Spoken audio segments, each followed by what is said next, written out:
Hello बच्चों, क्या हाल चाल है। एक बार फिर से आप सभी प्यारे बच्चों का बहुत बहुत स्वागत है हमारे आज के इस अल्टीमेट मास्टर स्ट्रेटजी के अंदर स्टडी प्लान के साथ में। दोस्तों, आज मैं आपको यहां पे टोटल 3 पॉइंट कवर करने जा रहा हूं। ये तीनों पॉइंट आने वाले आईबीपीएस पीओ के एग्जाम्स के लिए बहुत ज्यादा इंपॉर्टेंट है। हाल ही में आपने देखा 2 दिन पहले आईबीपीएस पीओ ने अपनी वैकेंसी रिलीज कर दी है और ये 3000 प्लस की वैकेंसी है अभी तक।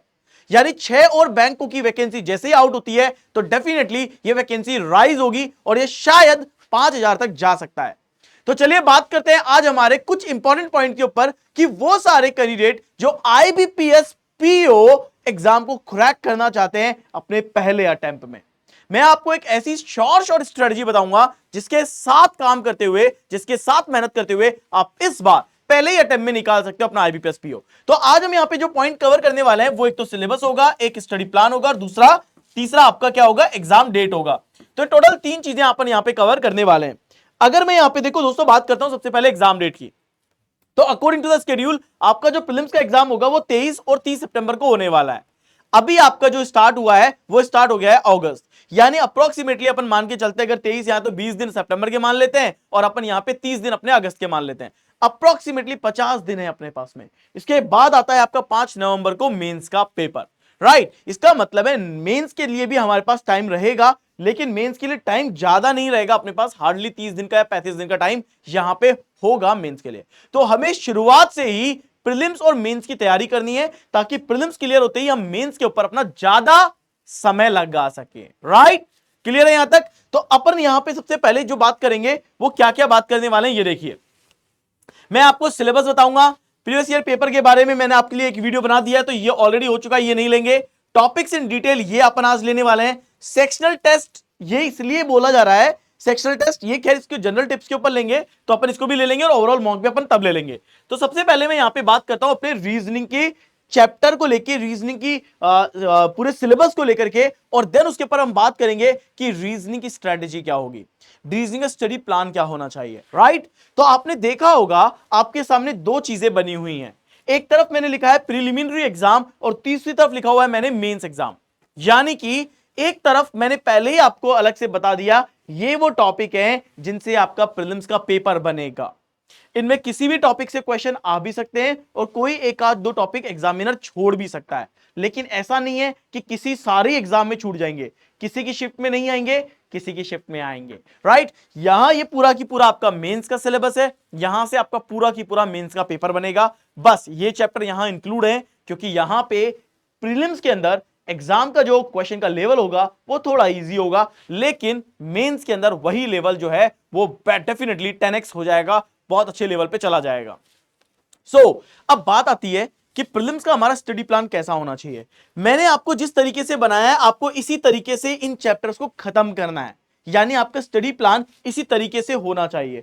क्योंकि देखो मैं आपको वेटेज बताता हूं, ये 5 क्वेश्चन का है, ये 5 क्वेश्चन का है, 5 क्वेश्चन 5 क्वेश्चन, 2 से 3 क्वेश्चन, 2 से 3 क्वेश्चन, रैंकिंग का 1 से 3 क्वेश्चन, पजल के 15 से 20 या 20 से 25 क्वेश्चन, और ये दोनों इंक्लूड है सेम। यानी कि अभी तक एग्जाम के अंदर जैसे ये चैप्टर 5 का आ गया, ये भी 5 का आ गया, ये आ गया तो ये नहीं आया, ये आ गया तो ये नहीं आया, ऐसा होता है। ये जो मैंने नंबर लिखे हैं ये मैक्सिमम वेटेज है इन चैप्टर का। यानी अगर इस चैप्टर से क्वेश्चन आए तो 5 से ज्यादा नहीं आएंगे, मैक्सिमम 5 होंगे इसके। इस चैप्टर से अगर क्वेश्चन आया मैक्सिमम 5 होंगे, एग्जामिनर 2 भी दे सकता है, एग्जामिनर 3 भी दे सकता है, ये एग्जामिनर पे डिपेंड करता है। लेकिन आपका वेटेज इन चैप्टर्स का ये है पहली चीज। दूसरी बात मैंने आपको जो बोली थी वो ये बात बोली कि आपको इन चैप्टर को कवर करना है बिल्कुल इसी तरीके से।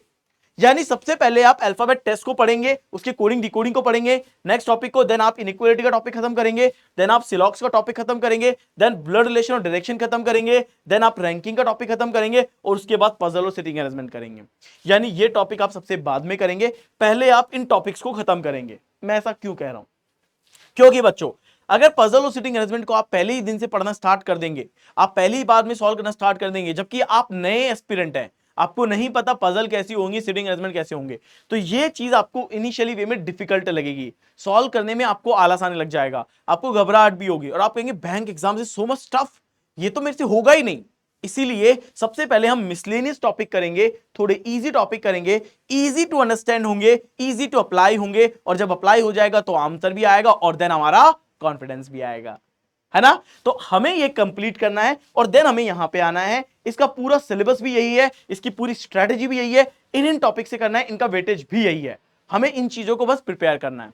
इसके बाद आता है मेंस पे। मेंस में भी आपको यही स्ट्रेटेजी फॉलो करनी है जैसा मैंने आपको यहां बताया है कि सबसे पहले अल्फाबेट के मेंस लेवल के क्वेश्चन करेंगे, क्योंकि प्रीलिम्स तो हम यहां कर चुके हैं, तो इससे जो अपर वर्जन होगा वो हम यहां पढ़ेंगे।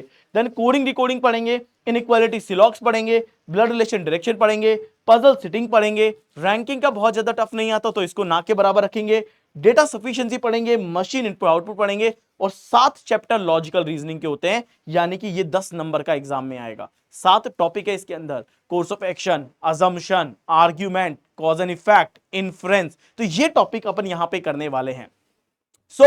अब हमने यहां पे क्या देखा कि भाई इनका वेटेज क्या है, इनका वेटेज बहुत सॉलिड है भाई। यहां पे देखना ना कि करीब 5 क्वेश्चन यहां से होंगे, कोडिंग डिकोडिंग के 5 क्वेश्चन यहां पे होंगे, इनइक्वालिटी और सिलॉक्स से मिला के 3 से 5 क्वेश्चन आपके बनते हैं, ब्लड रिलेशन डायरेक्शन के अब करीब 5 क्वेश्चन यहां पे होते हैं, पजल और इसको मिलाकर के करीब 15 क्वेश्चन आपको एग्जाम में यहां मिलेंगे, रैंकिंग का एक भी क्वेश्चन मिल जाए बड़ी बात है, डेटा सफिशिएंसी के 3 से 5 क्वेश्चन होंगे, और मशीन इनपुट के 5 क्वेश्चन होंगे, और इनके 10 क्वेश्चन होते हैं। इसका मतलब यह है, मैंने फिर बोला ऐसा नहीं है कि सभी इतने नंबर के आएंगे, वरना तो ये तो पेपर का वेटेज ही निकल जाएंगे कि सर मैक्सिमम मार्क्स तो सर 60 का ही होता है, आपकी ये इसको काउंट करें तो ज्यादा हो रहा है। ऐसा नहीं है, किसी से आएंगे क्वेश्चन और किसी से नहीं आएंगे, ये आपका बेसिक अंडरस्टैंड होना चाहिए। तो हमने ये देखा कि भैया ये इनका वेटेज है, ये हमारा ऑर्डर है, लेवल ऑफ क्वेश्चन हमें पढ़ने होंगे। लेवल ऑफ क्वेश्चन के लिए आप क्या कर सकते हैं, प्रीवियस ईयर के क्वेश्चन देख लेंगे। लेवल ऑफ क्वेश्चन के लिए आप मार्केट से कोई बुक परचेस कर लेंगे, कोई ई बुक आप परचेस कर लेंगे, उससे आपको लेवल ऑफ क्वेश्चन का अंदाजा लग जाएगा। अगर आपने कोई बैच लिया हुआ है तो आप बैच में पता लग जाएगा आपको कि हाँ भैया इस बैच के अंदर ये लेवल सर पढ़ा रहे हैं, इसका मतलब है ऐसा लेवल आता है पेपर के अंदर। तो आपका ये पूरा की पूरा स्ट्रेटजी रहना चाहिए इसी तरीके से। फिर हम बात करते हैं क्वांट की। देखिए क्वांट स्कोरिंग भी है पर क्वांट टफ भी है, पर स्कोरिंग कब है, प्रीलिम्स के अंदर, टफ कब है, मेंस के अंदर। तो हमें एक ऐसी स्ट्रेटेजी होगी हमारी बनानी होगी, हमें तैयारी करनी होगी, इतनी हमें प्रैक्टिस करनी होगी कि हमारी ये चीजें बहुत अच्छे से कवर हो जाए। जैसे कि मैं यहां बात करता हूं, क्वांट आपका 3 सेक्शन में डिवाइड होता है, एक आपका स्पीड मैथ होता है, एक आपका अर्थमेटिक होता है, और जो तीसरा होता है वो आपका DIN DS का एनालिसिस होता है। तो यहां पे डेटा का एनालिसिस होता है। तो सबसे पहली बात, स्पीड मैथ्स में क्या क्या आता है, ये आपका सिंप्लीफिकेशन, अप्रोक्सीमेशन, सीरीज और क्वाड्रेटिक इक्वेशन, ये पूरा की पूरा स्पीड मैथ्स आपके 20 नंबर का होता है, यानी 20 क्वेश्चंस यहां तक बनते हैं प्रीलिम्स एग्जाम में। लेकिन ध्यान रखना ये आपका सबसे ज्यादा वेटेज प्रीलिम्स के एग्जाम का ही है, प्रीलिम्स में ये पूरा बनता है। तो 20 नंबर आपके कहीं नहीं जा रहे अगर आप इन चारों चैप्टर को बहुत अच्छे से करते हैं। सुनने में कितना अच्छा लगता है ना, 4 चैप्टर 20 नंबर, लेकिन 4 चैप्टर 20 नंबर के लिए पढ़ना दोस्तों उतना ही पढ़ना है, आपको उतनी ही मेहनत करनी पड़ती है, आपको उतने ही क्वेश्चंस सॉल्व करने पड़ते हैं ताकि आप अपने नंबर्स ज्यादा से ज्यादा गेन कर सकें। इसके बाद आता है आपका अर्थमेटिक, इसका लेवल बढ़ जाएगा आपके। वैसे मैं बता दूं 10 क्वेश्चन आपके यहां पे आएंगे, किसी भी चैप्टर से आ सकते हैं प्रीलिम्स के अंदर। इसके बाद मेंस में यहां से चैप्टर बनेंगे, ratio, proportion, percentage, profit loss, SICI, average, age, mixture, time and work, right. इसके अलावा speed, time, distance, partnership, probability, permutation, boat, ये सब चीजें। तो आपने ये सब चीजें देखा, ये सारा ही सारा आपका अर्थमेटिक का सेक्शन है। यहां से सबसे क्वेश्चन आएंगे, एक एक क्वेश्चन बनेगा किसी से, किसी के पार्टनरशिप दे दी, किसी के प्रोबेबिलिटी दे देंगे, किसी के मेंसुरेशन दे देंगे, तो किसी के बोट एंड स्ट्रीम दे देंगे, लेकिन 10 नंबर का आपका अर्थमेटिक आता है। Is that clear? और इसके बाद आपका DI और DS यानी कि डेटा एनालिसिस, यहां से आपका पूरा की पूरा मेंस का पेपर मान के चलिए करीब 20 से 30 क्वेश्चन आपके DI के ही होते हैं। फिर आपका अर्थमेटिक का पोर्शन भी होता है, ऐसा नहीं अर्थमेटिक नहीं आएगा, लेकिन 20 से 30 क्वेश्चन यानी कि 4 से 5 DI, कई बार 5 DI से ज्यादा होती है, 6 DI तक आती है। लेकिन यहां पे आपका बहुत अच्छा खासा पेपर तैयार होता है। यहां पे आपके प्रीलिम्स के अंदर जो DI आती है वो आती है आपके बार ग्राफ आती है, आपके टेबल आती है, ठीक है, आपके पाई चार्ट आती है, राइट। इसके अलावा यहाँ पे एक लाइन का ग्राफ है, वो लाइन ग्राफ यहाँ पे आती है। ये 4 DI ऐसी है दोस्तों जो सबसे ज्यादा फेमस है, बार, टेबल, पाई और लाइन। ये प्रीलिम्स के एग्जाम में हमेशा आएगी और सभी शिफ्ट में कॉमन चल रही है। किसी के बार टेबल आ गई, किसी के पाई चार्ट आ गया, किसी के लाइन आ गया, किसी के 2 आ गया। मतलब ये बात मान के चलिए आपके प्रीलिम्स के अंदर ना 1 या 2 DI के सेट जरूर होते हैं। एक क्वेश्चन मतलब 5 क्वेश्चन या फिर 10 क्वेश्चन। आपका पक्की बात है 2 DI के सेट पक्की बात है तो 10 क्वेश्चन हो गए, 1 DI का सेट आया 5 क्वेश्चन हो गए, पक्की बात है।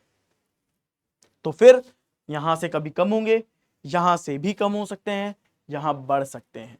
तो इस तरीके से आपका पूरा मैथ्स का पेपर बनता है। मैं आपको यह सजेस्ट करूंगा कि दोस्तों अगर आपको अच्छा स्कोर करना है तो आप सबसे पहले स्पीड मैथ्स के ऊपर अपनी कैलकुलेशन अच्छी करें, आपकी अंडरस्टैंडिंग अच्छी करें, अपने आप को इसके ऊपर बहुत मजबूत बनाएं। इसके बाद आता है आपका अर्थमेटिक का सेक्शन, इसको भी आप बहुत सॉलिड करें, इसको भी आप बहुत शानदार करें। और देन उसके बाद आता है आपका DI, ये मेंस में सबसे ज्यादा आता है और मेंस के अंदर DI का लेवल बहुत सॉलिड भी होता है। तो इसको आपको थोड़ा ध्यान रखना होगा कि मैं किस तरीके से DI एंड DS को तैयार करूंगा, इसके लेवल ऑफ क्वेश्चंस को मैं कैसे करूंगा। तो ये आपको बुक्स में पता लगेगी, ये आपको क्लासरूम में पता लगेगी, ये आपको फ्री यूट्यूब लेक्चर से पता लगेगी। ठीक है, इसके बाद आता है आपका इंग्लिश का सेक्शन, और इंग्लिश का सेक्शन भी आप बिल्कुल इसी तरीके से कर सकते हैं जैसा कि मैंने आपको यहां पे एक ऑर्डर दिया है। देखिए, रीडिंग कॉम्प्रिहेंशन, जब बैंक एग्जाम्स की तैयारी करता था मैं सबसे ज्यादा फोकस आपके अपने आरसी पे करता था, क्योंकि रीडिंग कॉम्प्रिहेंशन से मेरे को क्लोज टेस्ट को सॉल्व करने में बहुत हेल्प मिलती थी। रीडिंग कॉम्प्रिहेंशन से मेरी ग्रामर बहुत अच्छी हो जाती थी, मेरे को कई सारे नए वोकैब के वर्ड पता लगते थे। रीडिंग कॉम्प्रिहेंशन से मुझे यह पता लगता था कि कहां पे कौन सा लेटर प्लेस करने से उसका एक सही सेंटेंस बन रहा है, राइट। तो आरसी यानी कि रीडिंग कॉम्प्रिहेंशन आपको सबसे ज्यादा करनी है। तो रीडिंग क्यों करनी है, क्योंकि देखो एक तो आरसी आपकी बेहतर कब होगी, न्यूज़पेपर आप पढ़ेंगे तो आरसी बेहतर हो रही है, राइट। जितनी ज्यादा वोकैब लर्न कर रहे हैं तो आपका रीडिंग बहुत अच्छा हो जाएगा। तो आरसी आप ज्यादा से ज्यादा सॉल्व करिए, इसका सीधा हेल्प आपको क्लोज टेस्ट में भी मिलता है। फिर आता है आपका पैराजंबल, राइट। फिर आता है आपकी मिसलेनियस क्वेश्चन, फिर आता है फिल इन द ब्लैंक, फिर आता है मल्टीपल मीनिंग या फिर एरर स्पॉटिंग, देन आता है पैराग्राफ कंप्लीटिंग, देन आता है वन वर्ड सब्स्टिट्यूशन, और देन आता है ग्रामर एंड वोकैब और डेली न्यूज़पेपर। तो ग्रामर देखो वैसे तो 3 सेक्शन में डिवाइड हो गया आपका, एक तो इंग्लिश पूरा ग्रामर चला गया, एक आपका इंग्लिश पूरा वोकैब आ गया, और एक इंग्लिश आपका पूरा रिमेनिंग ये सब चीजें आ गई जिसमें आरसी वगैरह आता है। तो ये बिल्कुल इसी तरीके से आपको करना है, आप इसी तरीके से स्टार्ट कर दो। लेकिन ग्रामर को आपको क्या होता है ना, देखो मैंने एक चीज देखी है, बहुत सारा बच्चा ग्रामर के अंदर ही फंसा रहता है, वो ग्रामर करता रहता है, 1.5 महीने 2 महीने तो ग्रामर ही करता रहता है। ऐसा भी नहीं है, इतनी भी डीप ग्रामर नहीं आती है कि आपको ग्रामर के सारे रूल्स याद करने हैं। आप मोस्ट इंपॉर्टेंट रूल्स अपने टीचर्स के साथ कांटेक्ट में रहेंगे तो दे विल टेल यू कि इन टॉपिक से ये वाले रूल अच्छे से कर लो, क्योंकि ये मोस्ट रिपीटेड रूल्स होते हैं। तो आपको ना ग्रामर की ना थोड़ी अंडरस्टैंडिंग अपने टीचर के साथ कनेक्ट होकर के मिलानी पड़ेगी, सो दैट कि वो आपको बता पाए कि ये पढ़ना है, इस तरीके से पढ़ना है, इसको अप्लाई करिए और आंसर आ जाएगा आपका, राइट। तो हमें ऐसा भी नहीं है कि मार्केट से कोई किताब लाए उसके अंदर एक ही टॉपिक के ऊपर नाउन के ऊपर 150 रूल्स थे और सारे रटने में लगे हुए और 20 दिन निकल गए और एक भी याद नहीं हुआ। हमें ऐसा नहीं करना है, इस चीज से थोड़ा बच के रहिए। तो जो आपका एक यूनिवर्सल मेथड चलता आ रहा है अभी तक पढ़ाई करने का, आपको कंपटीशन एग्जाम में उससे थोड़ी डिफरेंट पढ़ाई करनी पड़ेगी। आपको अपना यूनिवर्सल मेथड चेंज करना पड़ेगा, और आपकी मेंटोर आपके गाइड जैसा आपको बताते जा रहे हैं जिस भी सब्जेक्ट के लिए, आपको बस वही फाइनल वर्ड मान के उसी के ऊपर प्रैक्टिस करिए और अपने चेंजेस को देखेंगे तो आपको पता लगेगा कि ठीक है मेरा ये सिलेबस है, मेरा स्टडी प्लान है और मुझे इन्हीं को पढ़ना है, इसी तरीके से पढ़ना है। इस स्टडी प्लान को आप डे में डिवाइड कर सकते हैं। आपको लगता है कि मुझे डे 10 तक ये सब पढ़ना है 3 चैप्टर, तो डे 1 से लेकर डे 10 तक आप केवल यही 3 चीजें करिए। क्लोज टेस्ट कर लीजिए, आप आरसी कर लीजिए, आप पैराजंबल कर लीजिए, या पैराजंबल की जगह पे आप फिलर्स को ऊपर रख लीजिए, फिल इन द ब्लैंक को पहले कर लीजिए। तो ये 10 दिन तक आप यही करिए, इसी के ऊपर प्रैक्टिस करिए, इसी के क्वेश्चंस करिए, राइट। अगर आपको लगता है कि नहीं मेरे को ये नहीं करना, पहले मैं वोकैब सीखना चाहता हूं या मैं पहले ग्रामर सीखना चाहता हूं, तो आप पहले ये तीनों चीजें कर लीजिए और 10 दिन का शेड्यूल बनाइए कि मैं 10 दिन में ये 3 चैप्टर करूंगा और इसके जितने भी क्वेश्चंस होंगे वो सब मैं खत्म करूंगा। इससे क्या होगा, आपको बेनिफिट मिलेगा, आपकी चीजें बहुत स्ट्रांग हो जाएंगी। इसके बाद आप नेक्स्ट 10 डेज दे सकते हैं, नेक्स्ट 10 डेज दे सकते हैं, और जैसे आपके 30 दिन खत्म होते हैं फिर आप मॉक पे आ जाएंगे। इससे आपका क्या होगा, एक तो सेक्शन मजबूत हो जाएगा, टॉपिक बहुत अच्छा हो जाएगा, प्रायोरिटी आपने दे दी, डिवाइड आपने टाइम कर दिया, और आप 1.5-2 घंटे की डेली स्टडी से, सेल्फ स्टडी से इंग्लिश अच्छा कर लेंगे, है ना। तो ये आपको रखना पड़ेगा। फिर बात आती है सर मेंस की, क्योंकि देखो करंट अफेयर या बैंकिंग अवेयरनेस या फाइनेंशियल अवेयरनेस, बच्चों ये जो सेक्शन है ये सेक्शन आपके मेंस में आता है, यानी प्रीलिम्स में आपका इस सेक्शन का कोई रोल नहीं है। लेकिन ऐसा भी नहीं है कि जब हमारा प्री क्लियर हो जाएगा 30 दिन के अंदर मुझे रीजनिंग भी अच्छे लेवल की पढ़नी है, मुझे क्वांट भी अच्छे लेवल की पढ़नी है, मुझे इंग्लिश भी अच्छे लेवल की पढ़नी है, और मुझे तो बैंकिंग करंट अफेयर भी पढ़ना है, फिर तो बड़ी दिक्कत हो जाएगी। तो भाई उस वक्त हम क्या करेंगे जब ये सब दिया हुआ होगा। तो बच्चों उस वक्त के लिए हमें तैयार नहीं रहना कि भैया उस वक्त के लिए हम कुछ करेंगे, हमें अभी से ही अपना करंट अफेयर पढ़ना है, जितनी मैक्सिमम न्यूज हो सकती है, जितने मैक्सिमम क्वेश्चंस हो सकते हैं, वो आप कवर करना स्टार्ट करिए अपने डेली करंट अफेयर के सेशन से। वहां से आपको पता लग जाएगा, जो मंथली पीडीएफ आती है वो आप उठा लीजिए, उसके क्वेश्चंस लगाना स्टार्ट करिए, वहां से आपका करंट अफेयर स्ट्रांग होगा।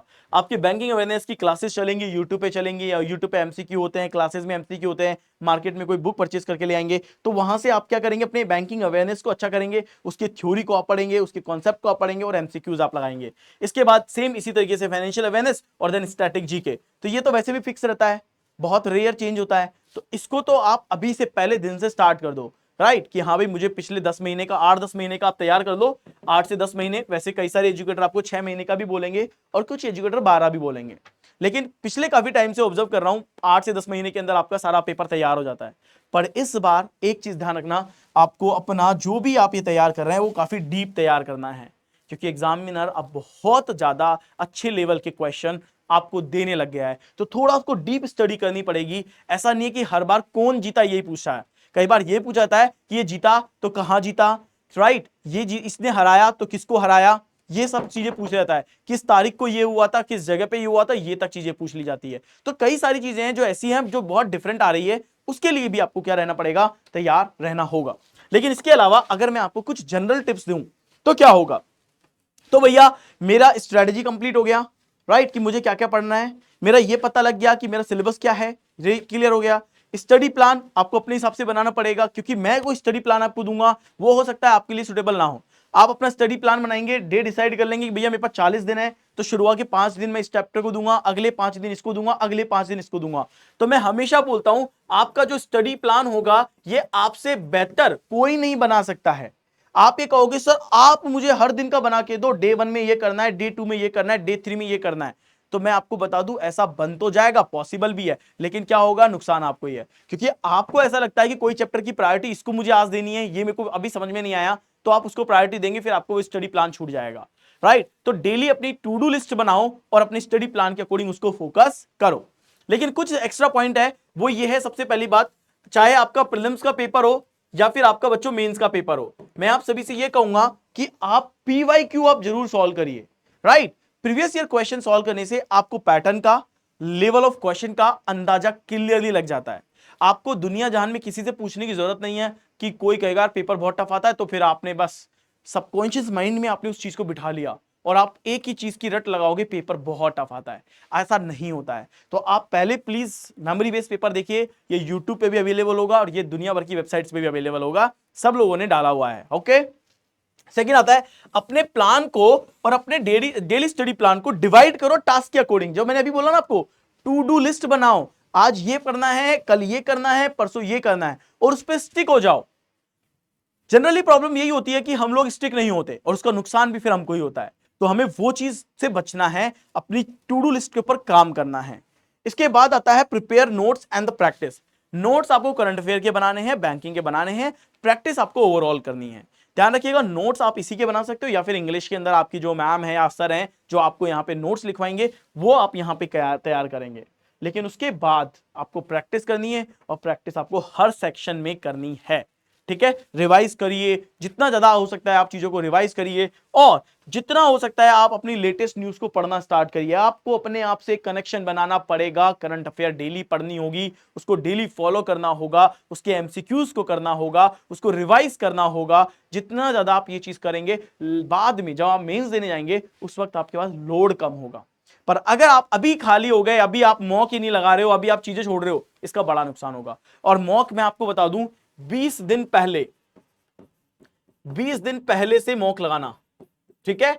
अगर आपको पता है कि आपका 23 को पेपर है, तो 23 को पेपर है तो 1 सितंबर से आपको मॉक लगाने स्टार्ट करने पड़ेंगे। अब आप देख लो कि आपको अपनी पढ़ाई किस पेस पे लेनी है, और आपको 1 सितंबर से रेगुलर मॉक लगाने हैं, और जैसे ही 10 सितंबर हो जाए उसके बाद डबल मॉक लगाने एक दिन में।